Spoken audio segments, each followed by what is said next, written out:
오늘은 1월 마지막 주입니다. 저는 2023년도 1월 달에 원래 우리가 좀 의미 있고 가치 있는 그런 삶을 살기 위해서 필요한 것들에 대해서 여러분과 나누었습니다. 지난주에는 또 유 목사님께서 하나님의 말씀, 성경 말씀에 대해서 얘기를 했고, 오늘은 기도에 대해서 제가 얘기를 하려고 합니다. 기도는 하나님이 우리에게 주신 최고의 선물 가운데 하나입니다. 예수님 때문에, 예수 그리스도의 공로로 우리는 언제든 어디서든 어떤 상황에서든 전지전능하시고 온 우주의 가장 강력하신 하나님께 나아갈 수 있게 되었습니다. 이 기도가 얼마나 좋은 건지 종교 잡지가 아니라 전문 의학 저널에 하나님께 기도하는 사람이 그렇지 않은 사람들보다 훨씬 더 치료에 효과가 있다는 연구 결과가 실리기도 했습니다.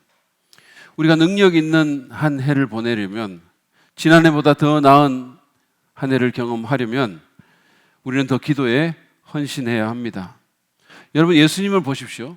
예수님은 우리에게 기도하라고 여러 번 명령하셨고, 기도를 어떻게 해야 하는지를 가르쳐 주셨을 뿐만 아니라 본인 스스로가 기도에 헌신한 기도의 사람이셨습니다. 하나님의 아들이신 예수님이 그렇게 기도를 하셨다면 우리는 얼마나 더 해야 될까요? 많은 사람들이 얘기하듯이 기도는 영혼의 호흡입니다. 그 말은 기도하지 않으면 우리 영혼이 죽는다는 거예요. 기도는 우리의 영혼을 살게 합니다. 그것은 하나님에 대한 내 신앙의 표현이고, 그리고 어쩌면 가장 정직한 바로미터일 수도 있습니다. 솔직히 기도하지 않는 그리스도인이 좋은 그리스도인일 수는 없습니다. 기도하지 않는 그리스도인이 하나님과 친밀해지거나 하나님의 능력을 경험할 수는 없습니다. 기도하지 않는 그리스도인이 성령의 충만을 받거나 예수님을 닮는 성품으로 변해갈 수 없습니다. 존 오트버그는 그리스도인이라고 말은 하는데, 자기가 어디 신학란에 기독교라고 적고 교회는 올지 모르는데 실제 삶에서는 하나님이 없는 듯 살아가는 사람들을 실제적 무신론자라고 표현을 했는데, 이 실제적 무신론자의 가장 중요한 특징 가운데 하나가 뭐냐면 제대로 기도하지 않는 거예요. 삶 가운데서 기도하지 않는 사람은, 그 사람이 종교란에 기독교라고 적고 주일날 한 번씩 교회 올지는 몰라도 실제적으로 무신론자라는 겁니다. 올 한 해 우리가 성공적인 삶을 살기 위해서 우리는 반드시 기도해야 합니다. 변화를 경험하고 한계를 돌파하고 나를 가두고 있는, 나를 옥죄고 있는 것에서부터 해방을 경험하기 위해서 우리는 기도해야 합니다. 그것은 필수입니다. 머스트예요. 이것은 개인적으로뿐만 아니라 공동체적으로도 마찬가지입니다. 우리 교회가 세상에 선한 영향을 주는 교회다운 교회, 강력한 교회, 건강한 교회가 되기 위해서는 우리는 반드시 기도하는 교회가 되어야 합니다. 저는 제 개인적으로뿐만 아니라 우리 교회가 좀 더 기도에 열심을 내야 된다라고 생각합니다. 그런 필요성이 상당히 많다라고 생각합니다. 우리 교회는 여러 가지 좋은 점이 많지만, 그러나 솔직히 기도에는 그렇게 강한 교회가 아닙니다. 우리는 이 부분에서 거룩한 불만족을 느끼고 진보해야 됩니다.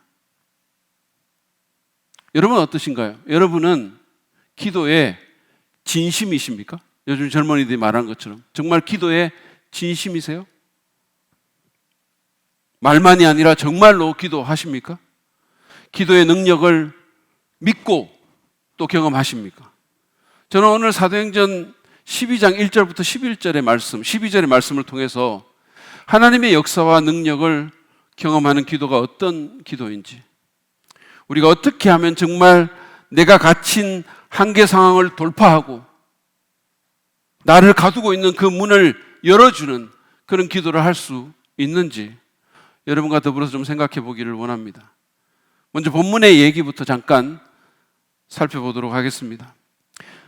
사도행전 12장의 이 본문은 복음이 이방인에게로 퍼져나가는 와중에 지상 최초의 교회이자 그 당시 초대 기독교의 사령부 같았던 예루살렘 교회에 닥친 핍박을 묘사하고 있습니다. 그 위기를 묘사하고 있는 거죠. 1절을 보시죠. 이 무렵에 헤롯 왕이 손을 뻗쳐서 교회에 속한 몇몇 사람들을 해하였다. 헤롯 왕이 교회, 다시 말해서 예루살렘 교회의 사람들을 해치고 그 교회를 핍박했다라고 말을 합니다. 근데 여기에 나오는 이 헤롯 왕은 성경에 나오는 여러 헤롯 가운데 하나로서 헤롯 대왕의 손자인 헤롯 아그리파 1세를 의미합니다. 이 사람의 할아버지였던 헤롯 대왕은 예수님이 탄생할 당시에 아기 예수를 죽이기 위해 가지고 베들레헴 인근에 많은 아기들을 학살했던, 사람으로서는 정말 할 수 없는 일을 한, 권력을 위해서는 무슨 짓이라도 하던 일종의 정치 동물과 같았던 그 사람입니다. 헤롯 대왕. 그리고 그 헤롯 대왕의 아들 중에, 그리고 본문에 나오는 이 헤롯 아그리빠의 삼촌인 헤롯 안디바라는 사람은 침례자 요한을 죽이고, 그리고 예수님의 십자가 사건 때 예수님을 희롱한 후에 그를 사형시키는 빌라도에게 돌려보냈던 그 사람입니다. 그리고 이제 그 손자 헤롯 아그리빠가 또 교회를 핍박하는 거죠. 그러니까 이 가문은 대를 이어가면서 인류 구원의 역사를 방해하려는 사탄의 도구 역할을 하고 있습니다. 이 헤롯 아그리빠는 먼저 예루살렘 교회의 지도자였던 야고보를 참수형으로 죽였습니다. 성경에는 야고보도 여러 명 나오는데 이 야고보는 세베대의 아들이고 사도 요한의 형제 야고보로서 예수님이 권력을 장악하게 되면 예수님의 하나는 오른편에 하나는 왼편에 앉게 해달라고 그 어머니가 로비했던, 세베대 여사가 로비했던 그 아들 가운데 한 사람입니다. 그뿐만 아니라 예수님께서 12제자 가운데서 3명만 뽑아가지고 데리고 다녔던 예수님의 최측근 중에 한 사람, 3인방, 지금 정치 용어로 얘기를 한다면 예핵관입니다. 이 야고보는 예수님의 동생 야고보와 함께 예루살렘 교회의 핵심적인 지도자이기도 했습니다. 그 중요한 사람을 헤롯이 죽인 겁니다. 여러분, 사단은 지도자를 건드리면 교회가 흔들릴 줄 알기 때문에 언제나 교회의 지도자를 노립니다. 그래서 교회가 지도자를 위해서 기도해야 되는 거예요. 그 지도자가 마음에 들고 안 들고 이런 걸 떠나서, 그 지도자가 예쁘고 안 예쁘고를 떠나서 교회를 위해서, 본인의 영적 복지를 위해서 그렇게 해야 되는 거예요. 1부 때 한 사람인가? 한 사람, 정재영 전사님 한 사람 고개를 끄덕였고 2부 때 4명 고개를 끄덕이십니다. 이분들에게 하나님의 축복이 대대손손 있기를 바랍니다. 헤롯은 야고보를 사용시킨 것이 유대인들을 기쁘게 한다는 사실을 보게 됐어요. 과거나 지금이나 정치인들은 인기에 도움이 되면, 지지도를 올리는 데 도움이 되면 무슨 짓이든 하죠. 헤롯은 이 일로 인해서 격려를 받고 내친김에 베드로까지 처단하려고 하죠. 2절 3절 말씀을 보시죠. 그는 먼저 요한과 형제가 아닌 야고보를 칼로 죽였다. 헤롯은 유대 사람들이 이 일을 기뻐하는 것을 보고 지지율이 올라가고 여론이 좋아지고 이런 걸 보고 이제는 베드로까지 잡으려고 하였다. 때는 무교절 기간이었다. 여러분, 베드로가 누굽니까? 예수님의 수제자, 그리고 예루살렘 교회의 가장 으뜸가는 지도자가 아닙니까? 이 사람을 죽이면 인기는 더욱 올라갈 것입니다. 그래서 그는 베드로를 잡으려고 했는데 한 가지 걸리는 것은 그때가 무교절 기간이라는 것입니다. 유대인들의 신성한 종교적 절기에 사람을 죽이면 이게 조금 문제가 될지도 모르겠다는 생각이 든 거죠. 여론이 안 좋아질지도 모르겠다라는 생각이 들었어요. 그런 이유로 그는 그 절기를 지나서 베드로를 처형할 계획을 세웠습니다. 우리는 이 헤롯처럼 종교적이면서도 아주 악할 수 있어요. 4절 말씀을 보시죠. 그는 베드로도 잡아서 감옥에 가두고 4명으로 짠 경비병 4패에게 맡겨서 지키게 하였다. 6월절이 지나면 백성들 앞에 그를 끌어낼 속셈이었다. 이 6월절과 무교절은 같은 명절이라고 보면 됩니다. 6월절을 필두로 무교절이 시작되기 때문이죠. 그러니까 이게 끝나면 이제 사람들 앞에 그를 끌어내서 죽이려고 했던 겁니다. 어쨌든 예루살렘 교회는 야고보를 잃고 이제는 베드로까지 잃게 될 상황에 처했습니다. 가장 중요한 지도자 둘을 잃게 생긴 그런 위기에 처한 거죠. 그들은 베드로가 죽는 것이 시간 문제임을 알았습니다. 왜냐하면 야고보를 이미 죽였기 때문이죠. 여러분, 헤롯이 무슨 짓을 못하겠습니까? 거기다 여론도 헤롯의 편이었습니다. 성도들은 절박해졌습니다. 이제 예루살렘 교회는 어떻게 될 것인가? 하나님 나라를 위한 세계 선교는 또 어떻게 될 것인가? 자기들의 개인적인 운명은 또 어떻게 될 것인가? 그들에게는 이 문제를 해결할 아무런 자원이 없었습니다. 정치적인 연줄도, 돈도, 중요한 사람도 아무도 없었어요. 구명운동을 할 수도 없었습니다. 대중들은 교회에 대해서 적대적이었었어요. 그들은 할 수 있는 것이 하나도 없었습니다. 딱 한 가지, 기도하는 것 외에는 아무것도 없었어요. 그래서 그들은 기도합니다.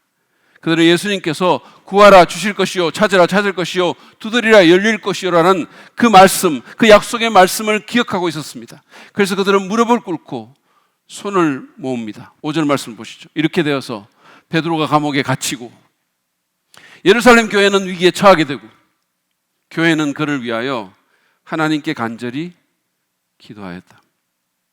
그 다음에 어떤 일이 벌어졌을까요?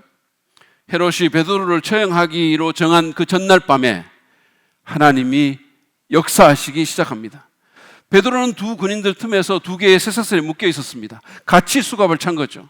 보통은 군인 한 명과 같이 수갑을 차는데 지금은 두 명이나 동원이 됐습니다. 확실하게 묶는 겁니다. 근데 이것도 모자라서 문 앞에는 또 파수꾼들이 지키고 있었습니다. 6절을 보시죠. 헤롯이 베드로를 백성들 앞에 끌어내기로 한 그 전날 밤이었다. 베드로는 두 쇠사슬에 묶여 군인 두 사람 틈에서 잠들어 있었고 문 앞에는 파수꾼들이 감옥을 지키고 있었다. 누가는 지금 이 상황이 얼마나 불가능한 것인가를 묘사하고 있습니다. 인간적으로 보면 베드로는 아무런 소망이 없었어요. 근데 놀라운 것은 이 상황에서 베드로가 잠을 자고 있다는 겁니다. 폭풍으로 침몰하려는 배에서 주무셨던 자신의 스승 예수님의 수제자답다는 생각이 들었어요.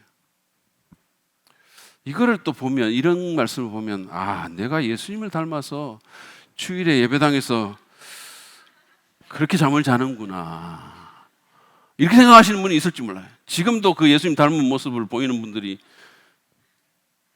있을지 모르죠. 여러분, 다른 거를 좀 닮으세요. 왜 그것만 닮으려고 하십니까? 거기다 예수님은 예배하면서는 한 번도 졸거나 주무신 적이 없어요. 7절부터 10절까지를 보면 인간의 불가능한 상황이 하나님이 일하시는 기회임을 너무도 잘 보여줍니다. 7절 말씀처럼 하나님의 천사가 나타났고 그 어두운 감방에 빛이 환하게 비칩니다. 천사가 베드로의 옆구리를 쳐서 깨우면서 빨리 일어서라고 말을 합니다. 모든 일은 긴급하게 진행되고 있습니다. 손목에 쇠사슬이 풀리고 천사의 지시로 베드로는 옷을 제대로 갖춰 입습니다. 그는 감방에서 나와서 천사를 따라 초소를 벗어나는데 제정신이 아니었어요. 초소 두 개를 지나서 시내로 통하는 철문이 저절로 열려서 거리에 나오기까지, 여러분, 이건 놀라운 일이 진행되고 있는데 여러분 하나도 안 놀라시죠? 그 모든 순간 동안 그는 비몽사몽간에 있었습니다. 9절에서 말하는 것처럼 베드로는 이 모든 것이 실제가 아니라 환상을 보는 것이라고 생각했습니다. 10절에 보면 베드로는 천사와 함께 바깥으로 나왔고 거리를 하나 지나게 됩니다. 한 블락 정도를 걸어가게 돼요. 그리고 천사가 떠나갑니다. 그제야 정신이 돌아온 베드로는 11절에서 이렇게 고백합니다. 이제야 참으로 알겠다. 주님께서 주님의 천사를 보내셔서 헤롯의 손에서 그리고 유대 백성이 꾸민 모든 음모에서 나를 건져주셨다. 그런 다음 베드로는 바나바의 조카인 마가 요한의 어머니 집으로 갑니다. 왜냐하면 그곳에 성도들이 모여서 중요한 일을 하고 있었기 때문이죠. 12절을 보시죠. 이런 사실을 깨닫고서 베드로는 마가라고도 하는 요한의 어머니 마리아의 집으로 갔다. 거기에는 많은 사람이 모여서 기도하고 있었다. 소위 마가의 다락방이라고 알려진 그곳에서 많은 성도가 모여서 간절히 기도하고 있었습니다. 여러분, 이때가 시간적으로 어떤 시점인지 아세요? 한밤중입니다. 이 사람들은 잠도 안 자고 지금 기도합니다. 거기다가 베드로가 체포된 지 여러 날이 지났어요. 그런데도 그들은 여전히 모여서 간절히 기도하고 있었던 것입니다. 자기들이 한 그 기도의 응답을 자기 눈으로 지켜볼 때까지 기도했던 거죠. 이것이 본문의 이야기입니다. 이 얘기가 옥문을 여는 기도, 한계를 돌파하는, 우리를 옥죄고 있는 그 문들을 열어주는 그 능력 있는 기도에 대해서 가르쳐 주는 것이 무엇일까요? 제가 두 가지로 정리를 해서 여러분에게 나누겠습니다. 첫 번째로는 옥문을 여는 기도는 끈질긴 기도입니다. 끈기 있게 포기하지 않고 계속해서 하는 기도가 옥문을 여는 기도입니다. 본문의 이 성도들은 끝장을 볼 때까지 기도했습니다. 밤이 맞도록 기도하고 오늘 안 되면 내일도 모여서 또 기도합니다.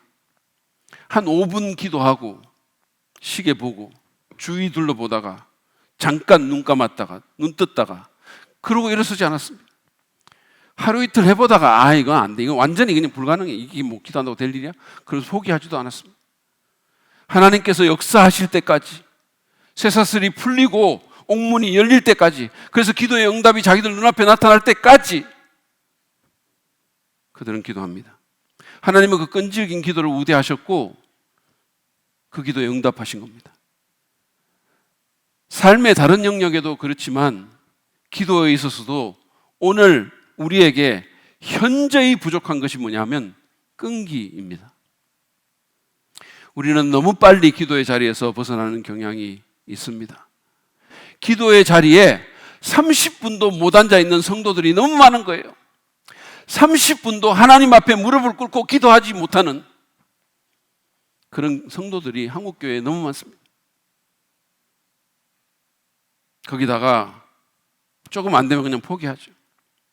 누군가의 구원을 위해서 한두 달 정도 기도해 보다가 안 되면 포기합니다. 아니면 잊어버리죠.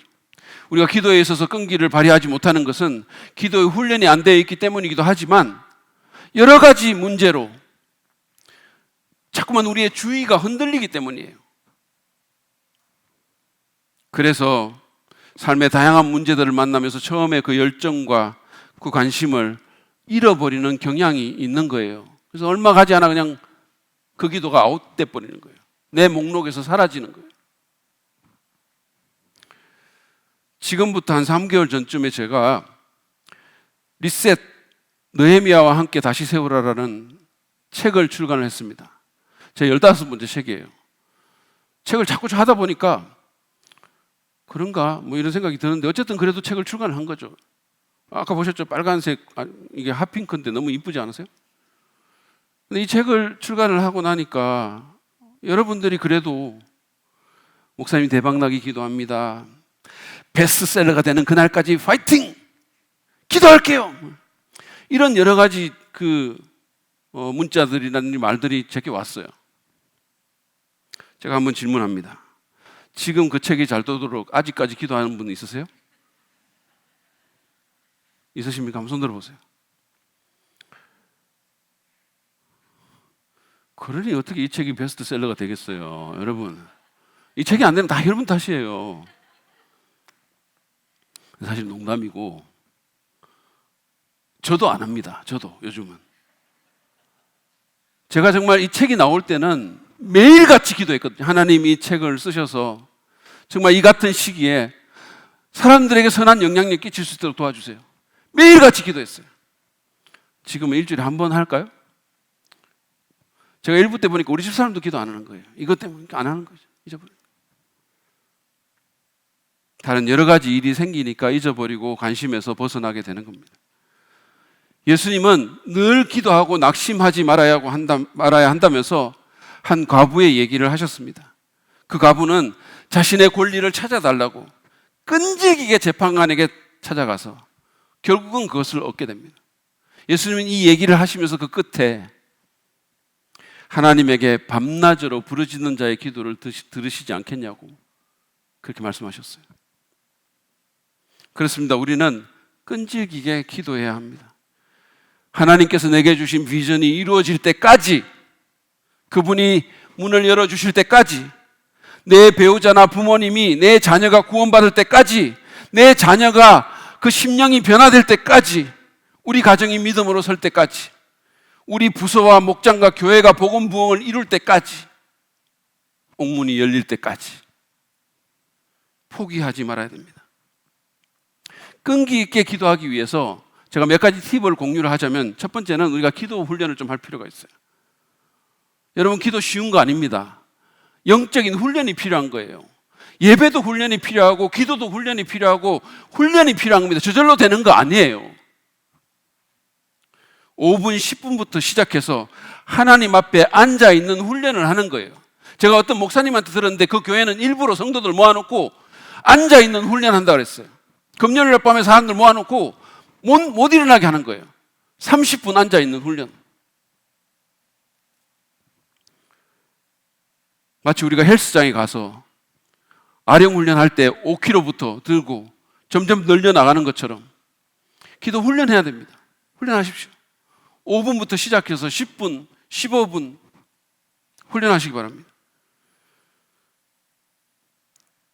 또한 기도 제목을 적어놓고 그게 얼마나 중요한 것인지 수시로 점검하면서 상기하면서 기도하면 더 끈기 있게 기도할 수 있어요. 적어 놓으면 덜 잊어버리죠. 수시로 보면 상기할 수 있어요. 그런가 하면 오늘 본문에서 그런 것처럼 같은 기도 제목을 공유하고 한 마음으로 함께 기도하는 것도 도움이 됩니다. 우리가 혼자 기도하면 쉽게 포기하는데 목장에 공유하고 같이 기도하면 더 오랫동안 기도할 수 있어요. 아울러 기도 시간을 정해놓는 것도 필요합니다. 제가 알기로는 우리 교회 어떤 부서나 목장에서는 시간 정해놓고 우리 밤 11시마다 기도합시다, 그런 데가 있는 것 같아요. 시간 정하고 기도하십시오. 여러분, 예수님 당시에 유대인들은 하루에 3번 기도 시간을 정해놓고 기도를 했습니다. 새벽이든 저녁이든 시간을 정하십시오. 목장에서도 시간 정해놓으세요. 왜냐하면 우리가 너무 분주하기 때문에 시간 안 정하면 기도할 시간이 없어요. 제가 섬기는 그 성서심내대학원 대학교 신학교의 전 총장이었던 김남주 목사님은, 그분은 새벽 2시 반에 기상하시는 분인데, 그분이 원래 이렇게 한 거는 그분이 전도자가 되고 이렇게 목회자가 되고 나서 보니까 승려들이 3시부터 예불을 하는 거예요. 새벽 3시부터. 그래서 내가 불교 승려보다 목사가 못하면 되겠냐 싶어가지고 2시 반에 일어나기 시작했다는데, 그분이 하는 말이 뭐냐 하면 자기를 지켜준 것은 새벽에 그 시간이라 그랬어요. 그 정해진 기도하는 그 시간. 시간을 정하십시오. 제가 영국의 엘리자베스 여왕의 다큐멘터리를 봤는데 이분은 침상에 들기 전에 늘 기도를 하는 겁니다. 자기 전에. 여러분, 끈기를 가지고 포기하지 말고 기도합시다. 계속해서. 영국 고아의 아버지로 불리는 조지 뮬러는 어릴 때부터 같이 자랐던 5명의 친구들을 위해서 그들이 구원받도록 기도를 했는데, 기도의 응답으로 1사람, 2사람 믿기 시작했습니다. 근데 그 가운데 2사람은 끝까지 믿지 않았던 겁니다. 뮬러는 이 두 친구를 위해서 무려 52년간을 기도를 했는데 그들은 예수 그리스도를 믿지 않았어요. 노년이 되고 자기 인생의 마지막이 가까워오던 어느 날, 그는 마지막 남은 힘을 다해서 자신의 교회에서 최후의 설교를 하게 됐습니다. 그런데 그가 설교한 그날, 그의 한 친구가 그 예배에 참석해서 성령의 역사하신 가운데 회심하게 됐어요. 예수님 믿고 주님께로 돌아오게 됐습니다. 그리고 그 얼마 후에 뮬러가 세상을 떠났습니다. 그때까지 믿지 않았던 한 친구가 뮬러의 사망 소식을 듣게 되었습니다. 그는 조지 뮬러가 자기를 위해서 52년간이나 기도했다는 사실을 듣게 된 거예요. 그것이 그의 마음을 터치했습니다. 조지 뮬러가 죽은 그 해에 이 한 친구도 결국은 예수를 믿게 되었고, 그 후 그는 전 영국을 순회하면서 하나님께서 뮬러의 기도에 대한 응답으로 어떻게 자기를 구원하시고 변화시켜 주셨는지를 간증했다라고 합니다. 여러분, 포기하지 마시기 바랍니다. 끈기를 가집시다. 가족들이 구원받을 때까지 나를 옥죄고 있는 그 문이 열릴 때까지, 우리 교회와 우리 목장이 진정으로 부흥할 때까지 포기하지 말고 기도합시다. 그런 기도가 하늘 문을 열고 옥문을 엽니다. 두 번째로 옥문을 여는 기도는 끈기 있는 기도일 뿐만 아니라 간절히 하는 기도입니다. 누가는 그들이 간절히 기도했다라고 5절에서 직접 밝히고 있습니다. 5절 말씀을 다시 보시죠. 베드로가 감옥에 갇히고 교회는 그를 위하여 하나님께 간절히 기도하였다. 그들은 너무 절박했기 때문에 간절하지 않을 수가 없었습니다. 그들에게는 어떤 대안도 없었습니다. 하나님께서 하늘 문을 여시고 그들에게 역사하지 않으면 그들은 절망이었었어요. 그래서 그들은 간절히 기도했습니다. 누구 눈치 보거나 시계 보거나 기도의 음악이 어떻다거나 조명이 어떻다거나 이렇게 할 여유가 없었어요. 그들은 자기들의 기도를 듣고 일하시는 그 하늘의 하나님께 간절히 부르짖었습니다. 끈기와 함께 간절함 또한 오늘 우리의 기도에서 우리가 회복해야 될 요소라고 생각합니다. 여러분, 우리는 간절함을 잃어버렸어요. 교회마다 기도회는 하는데 많은 경우에 형식적이고 생명력이 없는 거예요. 1, 2분 기도하고 나가는 사람 많은 건 말할 것도 없고 자기들이 기도하는 것조차도 안 믿는 거예요. 이게 이루어질 거라고 잘 믿지도 않습니다. 한 삼각교회가 입주해 있는 건물 지하에 술집이 들어왔어요. 취객들이 드나들면서 분위기가 안 좋아지고 막 아가씨도 있고 막 그러니까 분위기가 얼마나 안 좋겠어요. 특별히 저녁 예배 때는 떠드는 소리, 음악 소리, 주정 부리는 소리가 예배당까지 다 들려오는 바람에 예배를 제대로 드릴 수가 없는 거예요. 아이들한테 안 좋은 영향이 가는 걸 말할 것도 없고. 그래서 참다 못해서 교인들이 술집이 이사를 가거나 아니면 장사가 안 돼서 문을 닫게 해달라고 예배 때마다 합심해서 기도하기 시작했어요. 근데 얼마 후에 진짜로 술집이 문을 닫게 된 겁니다. 근데 그 다음에 문제가 생겼어요. 그동안 교회가 술집이 문을 닫도록 기도해 왔다는 사실을 알게 된 그 술집 주인이 교회를 상대로 손해배상 청구를 한 겁니다. 드디어 재판이 열렸는데 술집 주인은 교인들의 기도로 자기 집이 망했다고 그렇게 주장을 했어요. 교인들의 기도해가지고 망했다고. 그러자 교회 대표로 법정에 나간 그 목사님이 그 주장에 벌쩍 뛰면서 아니 무슨 말도 안 되는 소리를 하냐고, 우리가 기도한 건 사실이지만 진짜 그 기도 때문에 망했겠냐고 이렇게 얘기를 했다는 거예요. 술집 주인은 기도의 능력을 믿고 기도 때문에 망했다고 하는데 목사가 아니 그 기도 때문에 어떻게 망하냐고, 말이 되는 소리를 하냐고 이렇게 얘기를 했다는 겁니다. 재판관이 얼마나 헷갈렸겠어요. 여러분은 정말 믿음을 갖고 기도하십니까? 정말 간절한 마음으로 기도하십니까? 무슨 이유인지 모르지만 우리는 기도에 있어서 기도의 힘을 잘 믿는 것 같지도 않고 그렇게 절박하지도 않은 것 같아요. 내 배우자가 예수님을 믿지 않고 지옥으로 향하고 있는데 이상하게도 우리는 상당히 느긋합니다. 내가 가장 사랑하는 사람, 나와 같이 하는 사람이 지금 예수님 안 믿고 있는데 우리는 절박하지 않아요. 내 자녀가 하나님 떠나서 방황하는데 교회도 아예 끊었는데 중고등부 올라오면서 청년부 올라오면서 교회 자체를 아예 안 나오는데 우리는 여유가 있습니다. 교회가 힘을 잃고 세상의 비호감으로 전락하고 있는데 수많은 교회들이 문을 닫고 주일학교들이 없어지고 대한민국에서 무신론자 또는 비종교인들의 비율이 점점 늘어나고 있는데 다음 세대들이 교회에 빠져나가고 있는데 우리는 별다른 위기의식을 느끼지도 못합니다. 왜 그럴까요? 어쩌면 너무 많은 자원을 우리가 가지고 있고 하나님 외에도 기댈 게 많다고 생각하는지 모르겠어요. 우리가 갖고 있는 걸로 우리 인생을 컨트롤할 수 있다고 생각할지 모르겠어요. 늘 그래 왔으니까, 컨트롤 해왔으니까, 돈으로, 건강으로, 젊음으로. 내 위치로, 지위로, 경험으로. 진짜 그렇습니까? 여러분, 사회학자들의 통계에 의하면 국민소득 1만 불이 넘어가면 복음이 잘 안 전해진대요. 그 나라에. 사람들이 가진 것이 많으니까 하나님이 필요 없다고 생각하는 거예요.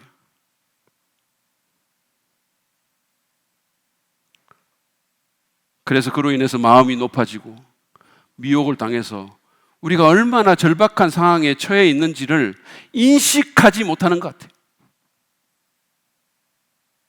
우리 인생이 한치 앞을 모르는데, 오늘 멀쩡하던 사람이 내일 휙 쓰러질 수도 있는데 우리는 여유만만이에요. 절박하지 않아요. 컨트롤할 수 있다고 생각해요. 사실은 영적인 문제일 겁니다. 삶의 우선순위가 뒤바뀌고 신앙이, 사람의 영혼이, 아니 심지어 하나님 자체도 별로 중요하게 여겨지지 않아서 그럴지 몰라요. 그 옛날 사대교회의 성도들처럼 이름만 살았다고 하고 실제로는 영혼이 죽어 있는지 모릅니다. 어쩌면 라오디게아 성도처럼 우리의 신앙이 떴든 미지근할지도 모릅니다. 분명한 것은 우리가 간절함을 잃어버렸다는 겁니다.